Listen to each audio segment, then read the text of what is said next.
بسم اللہ الرحمن الرحیم۔ رسول اللہ صلی اللہ تعالی علیہ وسلم کا ارشاد گرامی ہے، من ترک ثلاث جمع تہاونا بها طبع اللہ علی قلبہ، جو آدمی مسلسل بغیر کسی عذر کے 3 جمعے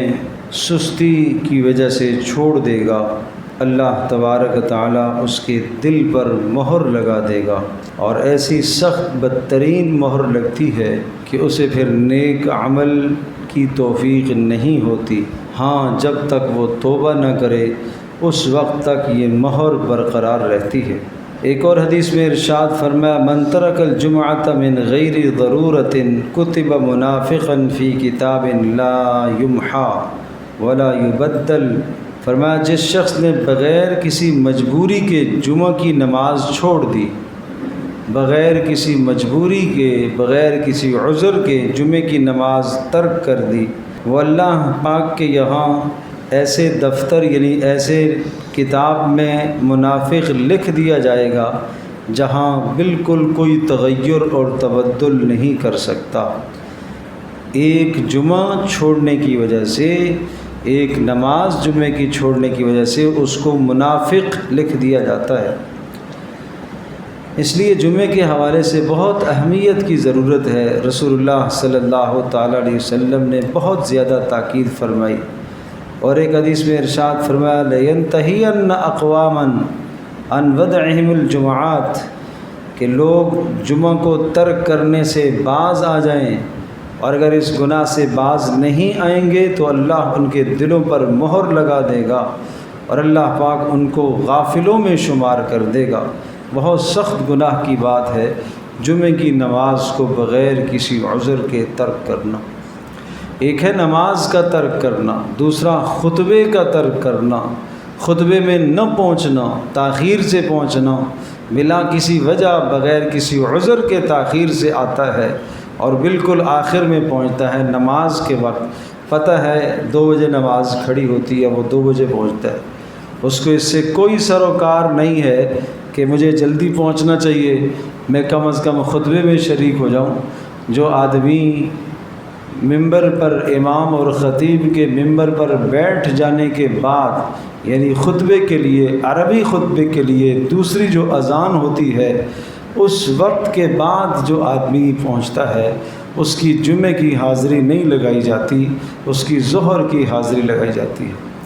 اور جمعے کی حیثیت 7 دنوں کے اندر جمعے کی حیثیت اس طرح سے ہے جس طرح سے سال کی تمام راتوں میں لیلۃ القدر کی حیثیت ہے۔ یہ دن اللہ پاک نے ہفتے میں 1 مرتبہ اللہ اس کو لوٹاتا ہے، اور یہ اہل ایمان کے لیے بہت اہمیت اور عظمت کا دن ہے۔ یہود کی طرح، نصارہ کی طرح نہ ہو کہ انہوں نے اپنے ایک دن عبادت کے لیے مختص کیے تھے اور پھر اس کی وہ رعایت نہ رکھ سکے۔ جس آدمی کی زندگی میں کوئی فرق نہیں ہے، جمعے اور غیر جمعے میں کوئی فرق نہیں کرتا، جمعہ آیا تو اس کی صحت پر کوئی اثر ہی نہیں پڑ رہا ہے، اس کی طبیعت اور مزاج پر کوئی اثر ہی نہیں پڑ رہا ہے، تو یہ کیا ہے؟ یہ جمعے کی اہمیت سے غافل ہے۔ حالانکہ جمعے کی اہمیت رسول اللہ صلی اللہ علیہ وسلم نے بتائی ہے کہ یہ وہ دن ہے کہ اسی دن میں اللہ پاک نے کائنات کو بنایا ہے، اسی دن میں کائنات فنا ہوگی، اور اسی دن میں اللہ تبارک و تعالیٰ نے آدم علیہ السلام کی توبہ کو قبول فرمایا، اسی دن میں قیامت بھی قائم ہوگی۔ یہ عظیم الشان دن ہے، لہذا اس کے معاملے میں لاپرواہی نہ کی جائے۔ اور پھر ارشاد فرمایا کہ اس دن میں ایک ایسی گھڑی ہے، اس گھڑی میں جو آدمی جو دعا کرتا ہے اللہ اس کی دعا کو قبول کرتا ہے۔ اب اس گھڑی کی کوئی تصریح آپ نے نہیں فرمائی کہ وہ کس وقت ہے۔ محدثین نے لکھا ہے کہ تصریح اس لیے نہیں کی کہ اس کا پوشیدہ رکھنا ایسا ہی ہے جس طرح سے لیلۃ القدر کا آخری عشرے میں پوشیدہ کر دیا۔ لیلۃ القدر نہیں معلوم کون سی طاق رات میں ہوتی ہے، اسی طرح سے یہاں پر بھی وہ گھڑی نہیں معلوم کس وقت ہے، اور اس کو پوشیدہ اس لیے کیا ہے کہ تاکہ اس کی تلاش میں لوگ محنت کریں، اور جو آدمی اس وقت جو دعا مانگے گا اللہ اس کی دعا کو قبول کریں گے۔ البتہ صحابہ کرام رضی اللہ عنہم اجمعین کے آثار اور شواہد ملتے ہیں کہ جمعے کے دن عصر کی نماز کے بعد وہ خاص قبولیت کی گھڑی ہے، اس لیے صحابہ کرام عصر تا مغرب وقت جمعے والے دن دعاؤں میں اور توبہ اور استغفار میں لگاتے تھے۔ اور بعض صحابہ سے منقول ہے خاص عین جمعے کے وقت، جو جمعے کا وقت ہے، پہلی اذان سے لے کر جمعے کی نماز تک کا وقت وہ کسی اور کام میں نہیں لگاتے تھے، توبہ اور استغفار اور دعا میں لگاتے تھے۔ اور بہت سارے مشائخ اور علماء نے ان دونوں وقتوں کو جمع کیا ہے کہ آدمی کو چاہیے کہ ان دونوں وقتوں میں اللہ کی طرف متوجہ ہے۔ دوپہر کا وقت بھی خاص جو جمعے کے وقت نماز کا وقت ہے اس سے پہلے، اور اسی طرح سے عصر کی نماز کے بعد کا وقت بھی، اس کو بھی آدمی ذکر اور تلاوت اور دعا کے لیے مختص کرے۔ اور پھر جس طرح سے رمضان المبارک کے مہینے میں ایک خاص عمل ہے قرآن کی تلاوت کرنا، کہ قرآن کی تلاوت کا روزوں کے ساتھ بہت گہرا تعلق ہے، اسی طرح سے جمعے کے دن کے ساتھ درود شریف کا بہت گہرا تعلق ہے۔ رسول اللہ صلی اللہ تعالی وسلم نے درود شریف کے متعلق بھی بڑی تاکید ارشاد فرمائی ہے، اور آن حضرت صلی اللہ تعالی وسلم نے ارشاد فرمایا کہ یہ یہ درود میرے پاس پہنچایا جاتا ہے، فَأَكْثِرُوا عَلَيَّ مِنَ الصَّلَاةِ فِيهِ، کہ جمعے کے دن تم کثرت سے درود شریف پڑھا کرو، فَإِنَّ صَلَاتَكُمْ مَعْرُوضَةٌ عَلَيَّ، تمہارا درود میرے پاس پہنچایا جائے گا۔ قالوا یا رسول اللہ وَكَيْفَ تُعْرَضُ صَلَاتُنَا عَلَيْكَ، ہماری جانب سے پڑھا جانے والا درود آپ کو کیسے پہنچایا جائے گا، آپ کیسے سنیں گے؟ وَقَدْ أَرِمْتَ، حالانکہ آپ تو مٹی ہو چکے ہوں گے۔ رسول اللہ صلی اللہ علیہ وسلم نے ارشاد فرمایا، ان اللہ حرم علی الارض اجساد الانبیاء، اللہ نے زمین پر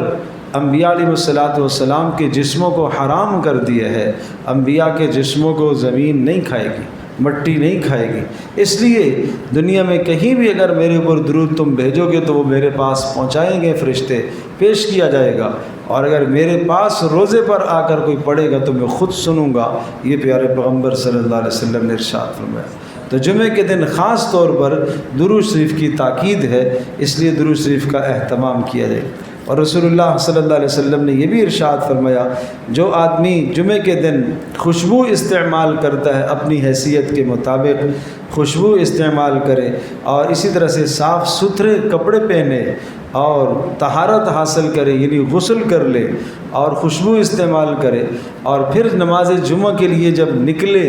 مسجد میں آ کر دو آدمیوں کے بیچ میں نہ بیٹھے۔ دو آدمیوں کے بیچ میں نہ بیٹھنے کا مطلب جگہ تنگ ہے وہاں گھس کر نہ بیٹھے، اور کندھے پھلانگتے ہوئے آگے نہ آئے، کندھے پھلانگتا ہوا آگے نہ آئے، اور اسی طرح سے نماز پڑھے اور کوئی بات چیت نہ کرے، خاموشی کے ساتھ خطبہ سنے۔ ارشاد فرمایا جو یہ سارے اعمال کرے گا گزشتہ جمعے سے اس جمعے تک کہ اس کے سارے گناہ اللہ معاف کر دے گا۔ تو یہ اس طرح سے پابندی کے ساتھ اگر آدمی نماز جمعہ کے لیے آتا ہے کہ جمعے میں جلدی پہنچے اور جمعے میں غسل کر کے آئے، صاف ستھرے کپڑے پہن کر آئے، خوشبو کو استعمال کر کے آئے، مسواک کو استعمال کر کے آئے، اور مسجد میں آئے تو کندھے پھلانگ کر آگے نہ آئے، اور اسی طرح سے خاموشی کے ساتھ خطبہ سنے تو اس کو یہ ثواب ملتا ہے۔ کندھے پھلانگنے سے متعلق یہ بات بھی ذہن نشین فرما لیجئے کہ پہلے آنے والوں کے ذمے ہے کہ وہ اگلی صفوں میں پہل کریں، آگے آ کے بیٹھے، اگلی صفوں کا ثواب پانے کی وہ کوشش کریں۔ اگر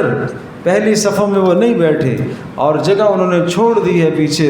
اور منتشر ہو کے بیٹھے ہوئے ہیں، پھر کوئی آدمی آتا ہے اگلی پہلی دوسری تیسری صف میں جگہ موجود ہے اور وہ اس جگہ کو پانے کے لیے حاصل کرنے کے لیے آتا ہے، کندھا پھلانگتا ہے، تو پھر کوئی مذائقہ نہیں، پھر اس کو گناہ نہیں ہوگا، پھر اس آدمی کو گناہ ہوگا کہ جس کے آگے جگہ موجود ہے اور یہ اس خلا کو پر نہیں کر رہا، اور آگے جگہ موجود نہ ہو پھر اگر کوئی کندھے پھلانگ کے آتا ہے تو آپ علیہ السلام نے ارشاد فرمایا وہ سمجھو کہ جہنم کے اوپر اپنا پل بنا رہا ہے۔ سخت وعید آئی ہے کندھے پھلانگ کر آگے جانے سے، بہت سخت وعید آئی ہے۔ آپ علیہ السلام خطبہ دے رہے تھے، دوران خطبہ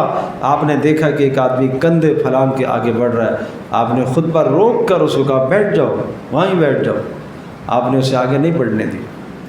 اسی طرح سے جمعے میں ایک خاص ادب ہے جس کا خیال عام طور پر لوگ نہیں رکھتے کہ جب آپ جمعے کے لیے آئے تو جمعے کی نماز سے قبل جیسے ہی مسجد میں آپ پہنچے ہیں بیٹھنے سے پہلے 2 رکعت نماز تحیۃ المسجد پڑھا کریں۔ اس کی اس قدر احادیث میں تاکید آئی ہے۔ یہاں پر بھی وہی بات عرض کروں گا کہ ایک شخص جو ہے آیا، داخل ہوا اور وہ بیٹھنے لگا تو آپ علیہ الصلوۃ والسلام نے کہا پہلے 2 رکعت نماز نفل ادا کرو، اس کے بعد بیٹھنا۔ اس قدر رسول اللہ صلی اللہ علیہ وسلم نے تاکید کی ہے۔ ائمہ ثلاثہ امام شافعی، امام مالک، امام احمد بن حنبل رحمۃ اللہ علیہ کے نزدیک یہ 2 رکعتوں کا پڑھنا واجب ہے، وہ کہتے ضروری ہے، اس قدر زیادہ تاکید آئی ہے تو اس لیے 2 رکعتوں کا اہتمام ضرور کیا جائے، لیکن یہ اس وقت ہے جب عربی کا خطبہ نہ شروع ہوا ہو۔ اگر عربی کا خطبہ شروع ہو گیا تو اس کے بعد کوئی تسبیح، کوئی جملہ، کوئی لفظ زبان سے نہیں کہیں گے، آپ خاموش رہیں گے اس طرح سے کہ جیسا کہ آپ نماز میں ہیں۔ آپ کے برابر میں اگر کوئی آدمی بات چیت کر رہا ہے، اس کو آپ یہ نہیں کہہ سکتے چپ ہو جاؤ، اس کو یہ کہنا تو بہت دور کی بات، اس کو آپ یوں اشارہ بھی نہیں کر سکتے خاموش ہونے کا، اس کو کسی قسم کا اشارہ کرنا جائز نہیں ہے۔ تو کبھی کبھی دیکھا جاتا ہے کہ خطبہ ہو رہا ہے اور پیچھے وضو خانے میں بیٹھے باتیں کر رہے، وہ ایک دوسرے کو آگے کر رہے، تم آگے ہو جاؤ، تم آگے جاؤ، یہ کیا ہے؟ یہ اپنے ثواب کو ضائع کرنا ہے، اپنے ثواب، اس مبارک ثواب سے اپنے آپ کو محروم کرنے کی بات ہے۔ تو یہ جمعے کے آداب ہیں مختصر احادیث کی روشنی میں جو آپ کے سامنے عرض کیے گئے۔ اللہ پاک ہم سب کے لیے عمل کرنا آسان فرما۔